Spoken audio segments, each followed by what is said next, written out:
अल्हम्दुलिल्लाहि नहमदुहु व नस्तईनुहु व नस्तगफिरुहु व नुमिनु बिही व नतवक्कलु अलैहि व नऊज़ु बिल्लाहि मिन शुरूरि अनफुसिना व मिन सय्यिआति अअमालिना मन यहदिहिल्लाहु फला मुदिल्ल लहु व मन युद्लिलहु फला हादिय लहु व नशहदु अल्ला इलाहा इल्लल्लाहु वहदहु ला शरीक लहु व नशहदु अन्न सय्यिदना व मौलाना मुहम्मदन अब्दुहु व रसूलुहु सल्लल्लाहु तआला अलैहि व अला आलिहि व अस्हाबिहि व बारक व सल्लम तस्लीमन कसीरन कसीरा।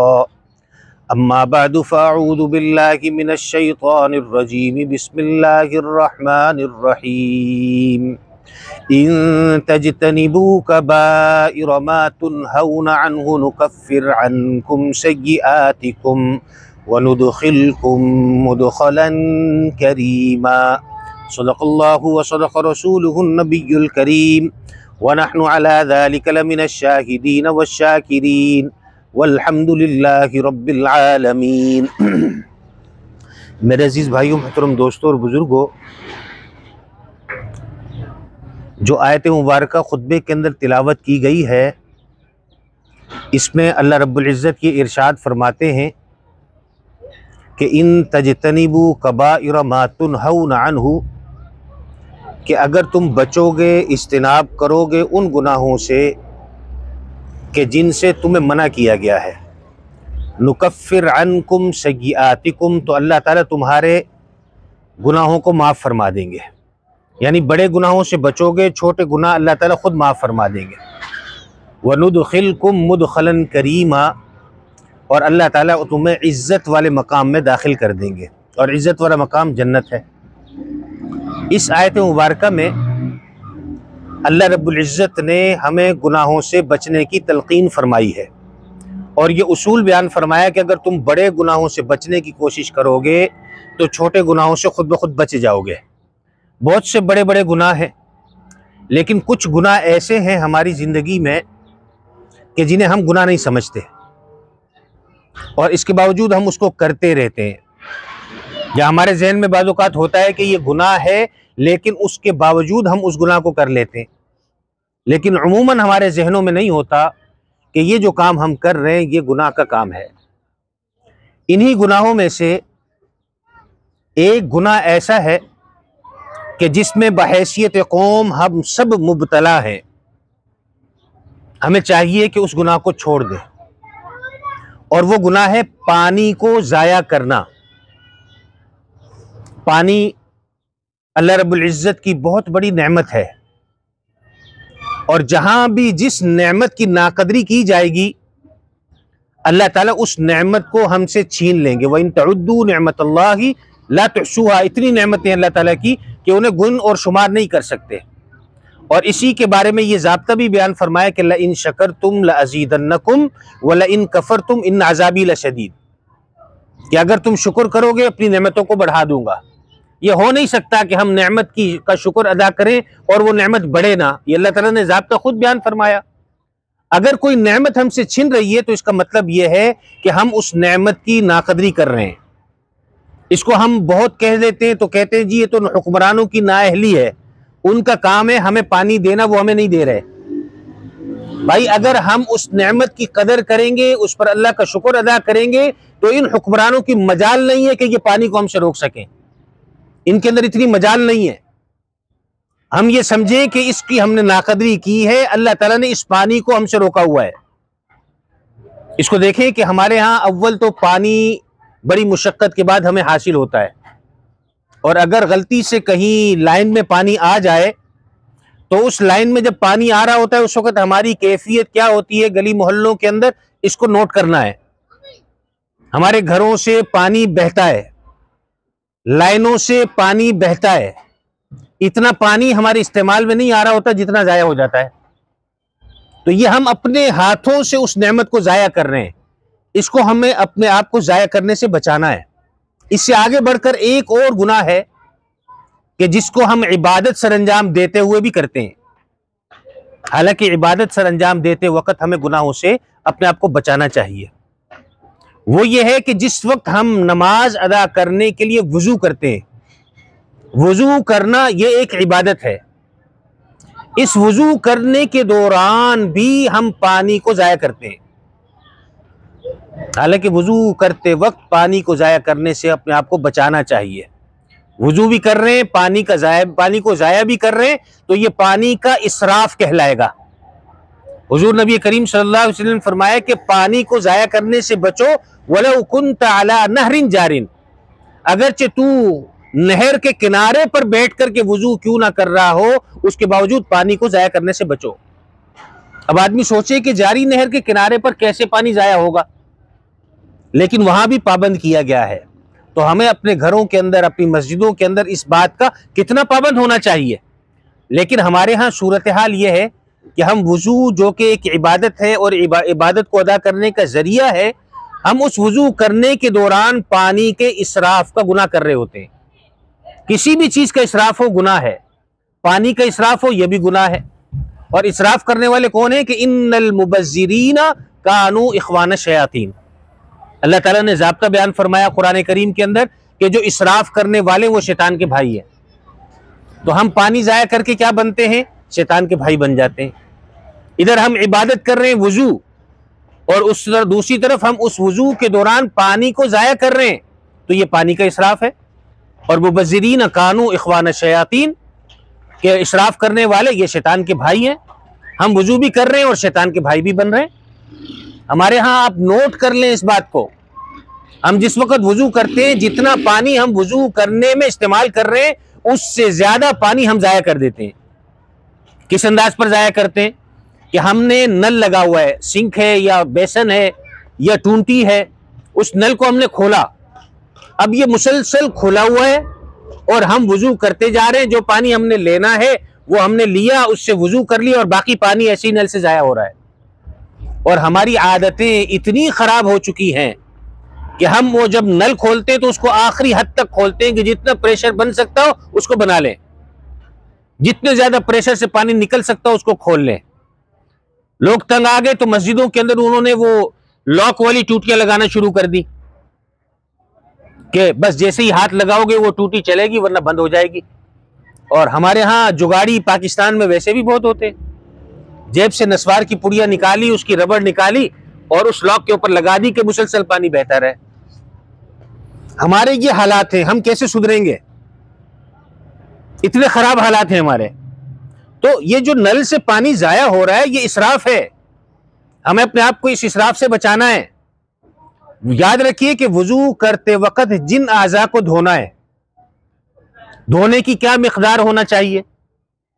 या अय्युहल्लज़ीना आमनू इज़ा कुमतुम इलस्सलाति फग़सिलू वुजूहकुम व अयदियकुम इलल मराफ़िक़ि वमसहू बिरुऊसिकुम व अर्जुलकुम इलल काबैन। इस आयत के अंदर 4 फर्ज बतलाए हैं वुजू के।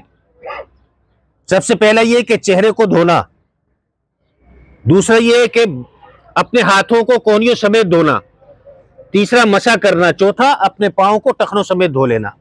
ये 4 फर्ज हैं पूरे वुजू के अंदर, 4 फर्ज हैं। और इन्हीं आज़ाए वुजू को 3-3 मरतबा धोना ये सुन्नत है।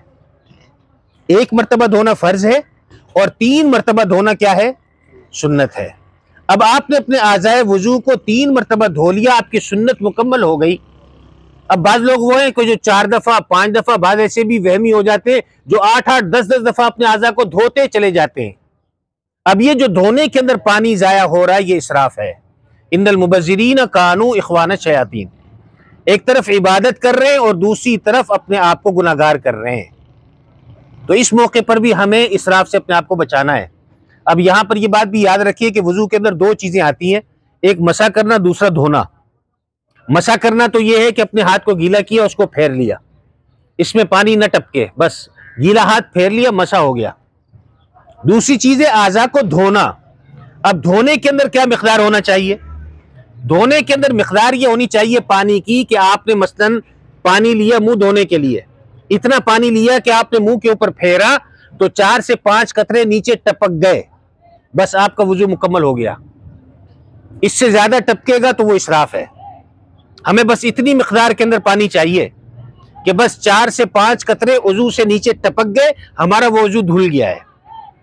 3 मरतबा इस अंदाज पर धोकर देखें हम कितना पानी बचा सकते हैं, इस पानी की हम किस तरह कदर कर सकते हैं। तो इस अंदाज पर हम इसकी कदर कर सकते हैं कि भाई आपके आज़ाए वजू से 3 से 4 कतरे टपक गए, आपका वजू धुल गया है। अब इसको मजीद धुलने की जरूरत नहीं। बात वहमी लोग भी होते हैं, अजीब अजीब किस्म के होते हैं। कहा किसी इमाम के पास आकर कहा कि हजरत ये जो दाढ़ी के अंदर खिलाल किया जाता है, मैं उंगली से खिलाल करता हूं, तो मुझे शक होता है कि बाल सही से गीले नहीं हुए। तो उन्होंने कहा इसका एक ही इलाज है, तो पूरी रात अपनी दाढ़ी को पानी में भिगो के रख दिया कर, तेरा खिलाल हो जाएगा। इसका यही इलाज हो सकता है और कोई इलाज नहीं है। तो भाई शरीयत ने कहा बस हाथ की उंगलियां गीली करो और यूं घुमा दो, खिलाल हो गया। अब उसके अंदर पानी को टपकाना, ये सारे बाल गीले होना, सारी बालों में उंगली का फेरना, ये वहम है सारे।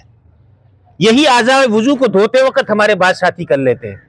वहम होता है कि जी ये सही से नहीं धुला, अब धो रहे, मुसलसल लगे हुए, धो रहे।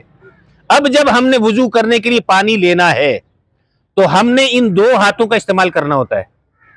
हम अपनी आदत बनाएं कि एक हाथ से पानी लेंगे और दूसरे हाथ से नल को खोलेंगे और बंद करेंगे। किसी एक वजू को धोने के लिए पानी लेना है, एक हाथ से धोया, दूसरे से ले लिया। अगर इसके अंदर हम पानी लेंगे मुंह धोने के लिए भी, ये इतना पानी होता है कि हमारा वजू हो जाता है। ज्यादा वहमों के अंदर न पड़े कि दोनों हाथों को लेकर भरकर फिर हमने धोना है। एक हाथ के अंदर ले लें, टूटी बंद करें, दूसरा हाथ लगाए और मुंह के ऊपर फेर लें, आपका वजू हो गया। और इसके अंदर इतना पानी आ जाएगा कि 4-5 कतरे नीचे टपक जाएंगे। तो शरीयत ने तो इतनी आसानी दी, इतनी सहूलत दी, हम अपने आप को मुश्किलात के अंदर डालते हैं। हमें चाहिए कि हम अपने घरों का माहौल भी बेहतर करें।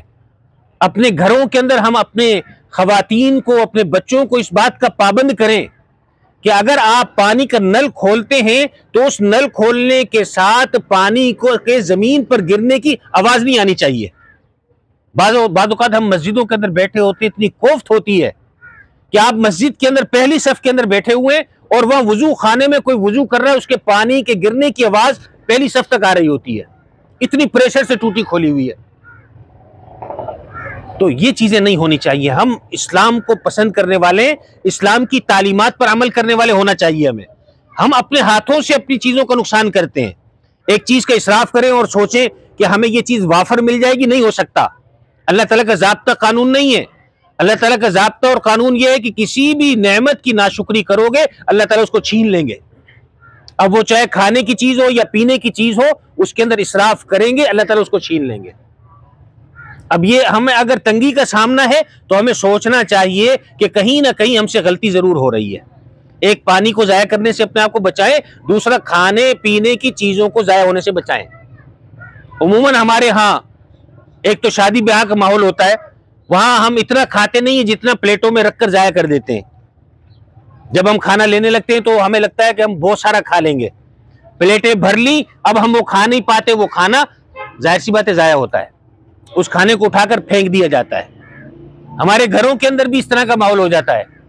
हमारे घरों के अंदर भी होता है कि हमने बर्तन, जो खाने के दौरान हमने खाना खाया, बर्तन के अंदर जो चीज खाने पीने की बच गई उसको उसी पानी के अंदर धोकर हम उसको बहा देते हैं। नहीं तो इसका हम ये करते हैं, उसको उठाकर डस्टबिन के अंदर फेंक देते हैं। ये दोनों तरीके गलत हैं, ये इसराफ है। और हम ये इसराफ करेंगे अल्लाह ताला हमें खाने की तंगी देगा। अगर आपके घर के अंदर खाने की तंगी है, मैं शर्तिया कहता हूं, आप अपने घरों के अंदर देख लें, अगर हमारे बर्तन इस अंदाज पर धुल रहे हैं कि खाना भी साथ धुल जाता है, तो ये इसका सबब है कि आपको तंगी का सामना है। आप इस चीज को दूर करें और डस्टबिन के अंदर, कचरे के अंदर खाने को ना गिराएं।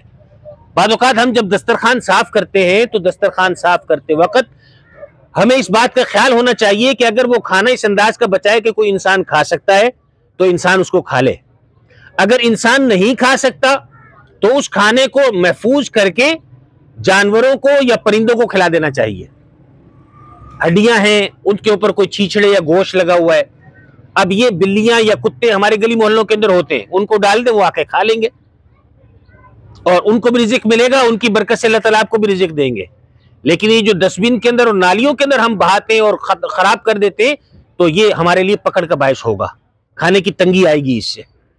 तो इसी तरीके पर रोटी के टुकड़े हैं, उनको हम ऊपर ऊंची जगह पर या छत पर रख देंगे तो परिंदे खुद ब खुद आएंगे, उसमें से उठा करके खा लेंगे। अल्लाह ताला की तरफ से उनके लिए रिज़्क़ का इंतजाम हो जाएगा। और ये आसान तरीका है, कोई मुश्किल नहीं है, बहुत आसान तरीका है। हम अपने घरों के अंदर ये माहौल बना दें कि खाना हमारा जाया नहीं होगा। बच्चों की तरबियत इब्तिदा से ऐसी करें कि प्लेट के अंदर उतना खाना निकालें कि जितना वो खा सकते हो, और जरूरत पड़े फिर दोबारा ले लो, फिर जरूरत पड़े फिर दोबारा ले लो। ये नहीं कि एक दफा प्लेट को भर लिया और थोड़ा सा खाया फिर छोड़ दिया, उसको जाया कर दिया। तो ये जो जाया कर रहे हैं इसकी वजह से हम पर पकड़ आती है। लिहाजा हमें अपने आप को इन चीजों से बचाना है, इसराफ से बचाना है। इन्नल मुबज्जिरीन कानू इख्वान शयातीन, मुबज्जिर इसराफ करने वाले ये शैतान के भाई हैं। और शैतान के भाई हम बन जाएं और फिर कहें कि हमारे लिए माल की फरावानी हो, खाने पीने की फरावानी हो, नहीं हो सकता। हमें अपने आप को शैतान का भाई साबित नहीं करना, हमें अपने आप को पक्का ईमान वाला और पक्का मुसलमान बना के दिखाना है, शरीयत की तालीमात पे अमल करने वाले बनाना है। तो पानी को जाया करना यह भी इसराफ है, और खास तौर पर वुजू करते वक्त पानी को जाया कर देना यह भी गुनाह है। यही अल्लाह ताला ने हमसे फरमाया कि इन तज्तनिबू कबाइर मा तुनहौन अन्हु नुकफ्फिर अन्कुम सय्यिआतिकुम, कि अगर तुम बड़े गुनाहों से इज्तिनाब करोगे जिनसे हमने तुम्हें मना कर दिया है तो अल्लाह ताला तुम्हारे गुनाहों को माफ फरमा देंगे, और इसके साथ क्या होगा, तुम्हें इज्जत के मकाम में दाखिल कर देंगे। इज्जत तुम्हें दुनिया के अंदर भी मिलेगी और आखिरत के अंदर भी इज्जत का मकाम होगा। तो गुनाहों को छोड़ने के नतीजे के अंदर ये इतना बड़ा इनाम और इकराम मिल रहा है। तो पहले नंबर पर पानी को जाया करना, दूसरे नंबर पर वुजू के दौरान पानी को जाया करना, और तीसरे नंबर पर खाने पीने की चीजों को जाया करना। ये तीन चीजें हमारे सामने आ गई, और इन तीनों चीजों को हमें चाहिए कि हम अपनी अमली जिंदगी के अंदर लेकर के आए। एक और गुनाह कि जो आम तौर पर हम मस्जिद के अंदर बैठ करके करते हैं, और वो गुनाह ऐसा है कि उस गुनाह को गुनाह भी नहीं समझते और हम गुनाह कर भी रहे होते हैं।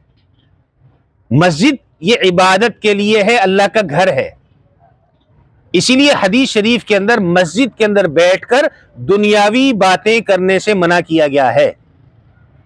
मस्जिद के अंदर बैठकर दुनियावी बातें करने से मना किया गया है। लिहाजा मस्जिद में बैठकर दुनिया की बातें करना, इसकी मुमानियत है। अगर कोई दुनिया की बात करता है तो ये गुनाह का मुर्तकिब हो रहा है। हम बादौकात जो मस्जिद के अंदर ज्यादा टाइम दे रहे होते हैं, आपस के अंदर दुनियावी बातों के अंदर अपना वक्त गुजारते हैं। हदीस शरीफ के अंदर आया, हुजूर नबी करीम सल्लल्लाहु अलैहि वसल्लम ने ये इरशाद फरमाया कि आखिरी जमाने में ऐसे लोग आएंगे, आखिरी जमाने में ऐसे लोग आएंगे जो मस्जिद में बैठकर दुनिया की बातें किया करेंगे। लिहाजा तुम उनकी गुफ्तगू का हिस्सा मत बनना। ऐसे लोगों की इबादत अल्लाह ताला कबूल नहीं फरमाते। कितनी बड़ी वईद है हुजूर नबी करीम सल्लल्लाहु अलैहि वसल्लम ने बयान फरमाई। तो हमें मस्जिद के अंदर बैठकर दुनियावी बातों से अपने आप को बचाना है, अपने आप को उन चीजों से दूर रखना है। मस्जिद में बैठकर दुनियावी बातें नहीं करनी। इसी तरीके पर जब हम दुनियावी गुफ्तगू करते हैं, बादौकात मस्जिद में बैठकर हमारी जब बातें चलती हैं तो उन बातों का रुख गीबत की तरफ मुड़ जाता है। गीबत करने लगते हैं, कभी किसी शख्स की बुराई कर रहे हैं कि फलाना ऐसा, वो तो नमाज नहीं पढ़ता, वो तो ये नहीं करता, वो तो वो नहीं करता, ये गीबत कर रहे हैं। गीबत कहाँ उस चीज को जाता है कि जो बुराई उसके अंदर पाई जाती है उसको किसी दूसरे शख्स के सामने बयान करना, ये गीबत कहलाता है। और गीबत के मुतालिक हुजूर नबी करीम सल्लल्लाहु अलैहि वसल्लम ने ये इरशाद फरमाया कि अल गीबतु अशद्दु मिनज़ ज़िना, कि गीबत करना ये जिना से भी बड़ा गुनाह है। अगर कोई आदमी मस्जिद के अंदर जिना करे बुरा काम है, लेकिन उससे भी बुरा काम हुजूर नबी करीम सल्लल्लाहु अलैहि वसल्लम ने बयान फरमाया कि अगर कोई मस्जिद में बैठकर गीबत करता है ये उससे भी बड़ा गुनाह है। अब हम गीबत को गुनाह नहीं समझते और जिना करने को गुनाह समझ रहे हैं, हालांकि इस जिना से भी बड़ा गुनाह क्या है, गीबत करना है। हम इससे बाज ही नहीं आते, और अगर हमारी गुफ्तगू चली जाए तो चलते चलते हमारा रुख मुड़ता है। कभी इमाम साहब की बुराइयां हो रही हैं, कभी मौजिन साहब की बुराइयां हो रही हैं, कभी मस्जिद के खादिम की बुराइयां हो रही हैं। हमारा जोर कहीं और नहीं चलता तो मौलवी पे निकलना शुरू हो जाता है। और इस वक्त भी ऐसा माहौल बना हुआ है हमारे यहाँ कि मौलवियों ने फतवा दिया जिहाद का। मुफ्ती तकी उस्मानी साहब ने, मुफ्ती मुनीबुर रहमान साहब ने, इन्होंने जिहाद का फतवा दिया। अब बड़े अजीब किस्म के लोग निकल आए, जी ये मौलवी खुद क्यों नहीं जाते जिहाद पर, अजीब अजीब बातें करते। ये मौलवी खुद तो अय्याशियां करते हैं, बड़ी बड़ी गाड़ियों में घूमते हैं। भाई तुमने ये गाड़ियां मौलवियों को लाके दी हैं जो तुम उनसे सवाल कर रहे हो? तुम्हें तो इस बात का हक नहीं पहुंचता कि तुम इस अंदाज पर सवाल करो।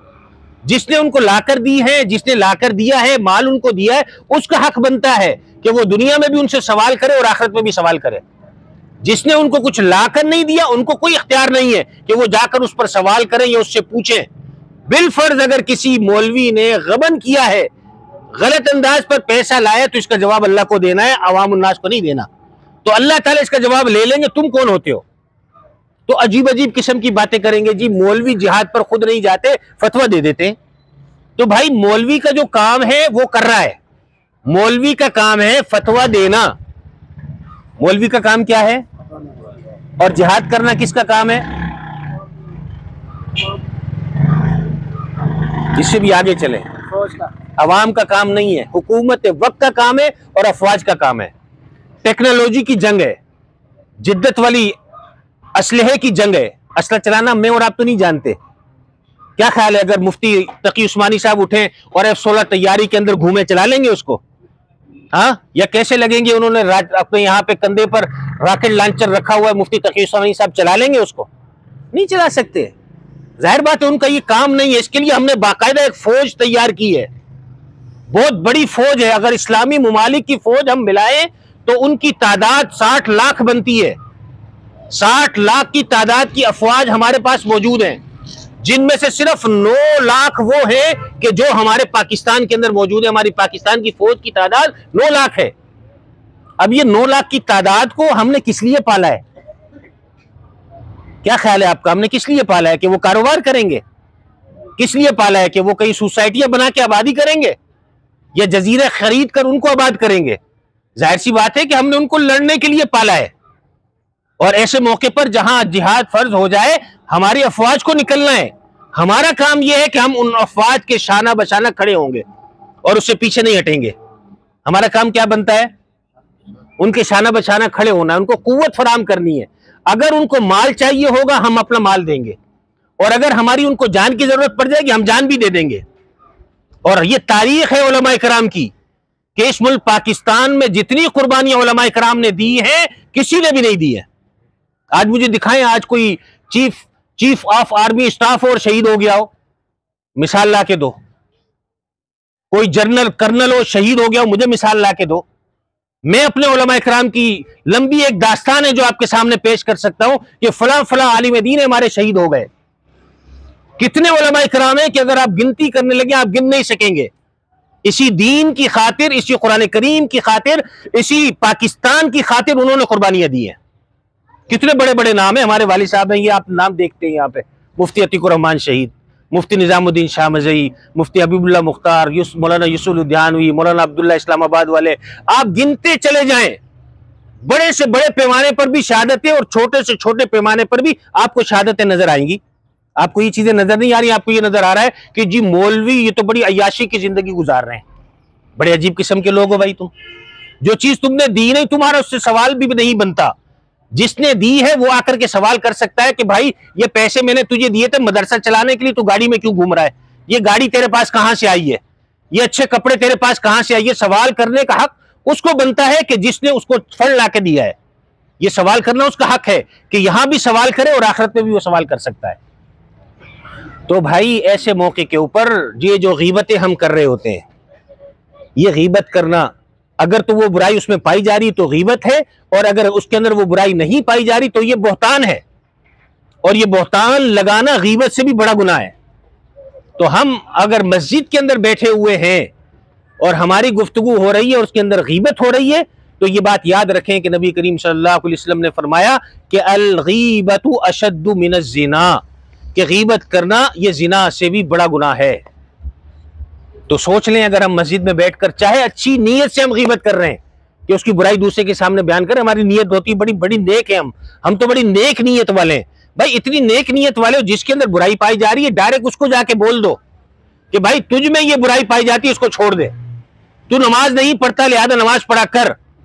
इस बात को दूसरे के सामने बयान करना यह गीबत कहलाता है। चाहे तुम्हारी नीयत जितनी भी नेक क्यों ना हो, लेकिन तुम ये गुनाह का काम कर रहे हो। तो चौथी चीज हमारे सामने ये आ गई कि मस्जिद के अंदर बैठकर हमने अपने आप को दुनियावी बातों से बचाना है। पहली चीज क्या आई? पानी के इसराफ से बचाना, दूसरी चीज वुजू के दौरान पानी के इसराफ से बचाना, तीसरी चीज खाने की चीजों को जाया होने से बचाना, और चौथी चीज मस्जिद में बैठकर दुनिया की बातें करना, इससे भी बचाना है। 4 गुनाह कम से कम हमारे सामने आ गए हैं। हम इस बात का तहैया करें कि हमने इसके ऊपर अमल करना है, हमने अपने घरों के अंदर माहौल बनाना है। हमें अगर तंगियों का सामना है तो ये तंगियां इंशाल्लाह दूर हो जाएंगी। पानी की तंगी है, ग़िज़ाई तंगी है, मालो दौलत की तंगी है। आप इन बातों पर अमल करके देखें, अपने घरों का माहौल बना के देखें, अल्लाह ताला फरवानियां पैदा फरमा देंगे। तो अल्लाह ताला ने क्या फरमाया कि इन तजतनिबू कबाइर मा तुनहौना अन्हु नुकफ्फिर अन्कुम सय्यिआतिकुम व नुदखिलकुम मुदखलन करीमा, कि अगर तुम उन गुनाहों को, बड़े बड़े गुनाहों को छोड़ोगे कि जिनसे हमने तुम्हें मना किया है, नुकफ्फिर अन्कुम सय्यिआतिकुम, तो हम तुम्हारे छोटे गुनाहों को भी माफ फरमा देंगे। व नुदखिलकुम मुदखलन करीमा, और हम तुम्हें इज्जत वाले मकाम में दाखिल कर देंगे। तो इस आयत की रोशनी में आज की मजलिस में हमारे सामने ये बातें आ गई। हम ये तहैया कर लें कि ये बातें सुनकर कपड़े झाड़ कर हमने नहीं जाना, बल्कि इन बातों पर अमल भी करना है, खुद भी अमल करना है और दूसरों को भी हमने इन चीजों की तरफ मुतवज्जे करना है। हम आपस के अंदर गुफ्तगू करते हैं तो बैठकर इन बातों पर भी तबसरा कर लिया करें कि यार ये हमारी गलियों के अंदर कचरा बहुत ज्यादा होता है, ये कचरा साफ होना चाहिए, आओ हम मिलकर अपनी गलियों को साफ करते हैं। हमारी गलियों के अंदर पानी बहुत जाया होता है, आओ हम मिलकर कोई ऐसा काम करते हैं कि ये पानी जाया होने से बच जाए। हम कर सकते हैं अगर हम करना चाहें तो, वरना हमारा उमूमी माहौल ये है कि मस्जिद में बैठे हुए तो गीबत, मस्जिद के बाहर चौक पर बैठे हुए तो गीबत, घर के अंदर मजलिस लग गई तो गीबत, दोस्तों के अंदर बैठे तो गीबत। हमने गीबत ही गीबत करनी होती है। तो गीबत तो ये तो गुनाह का काम है। हम तामीरी काम करें, हम ऐसा काम करें जिससे मुआशरे के अंदर फायदा हो। गीबत करने से तो नुकसान होगा, नफरतें फैलेंगी, इसका तो नुकसान है। हम फायदे की चीजें करें, फायदे वाले काम करें कि इसके जरिए से फवाइद मुआशरे के अंदर फैल जाएं और मुआशरे के अंदर सुधार आ जाए, मुआशरे की इस्लाह हो जाए। हमें ऐसे काम करना चाहिए। तो अल्लाह ताला हमें कहने सुनने से ज्यादा अमल करने की तौफीक अता फरमाए। व आखिरु दावाना अनिल हम्दुलिल्लाहि रब्बिल आलमीन।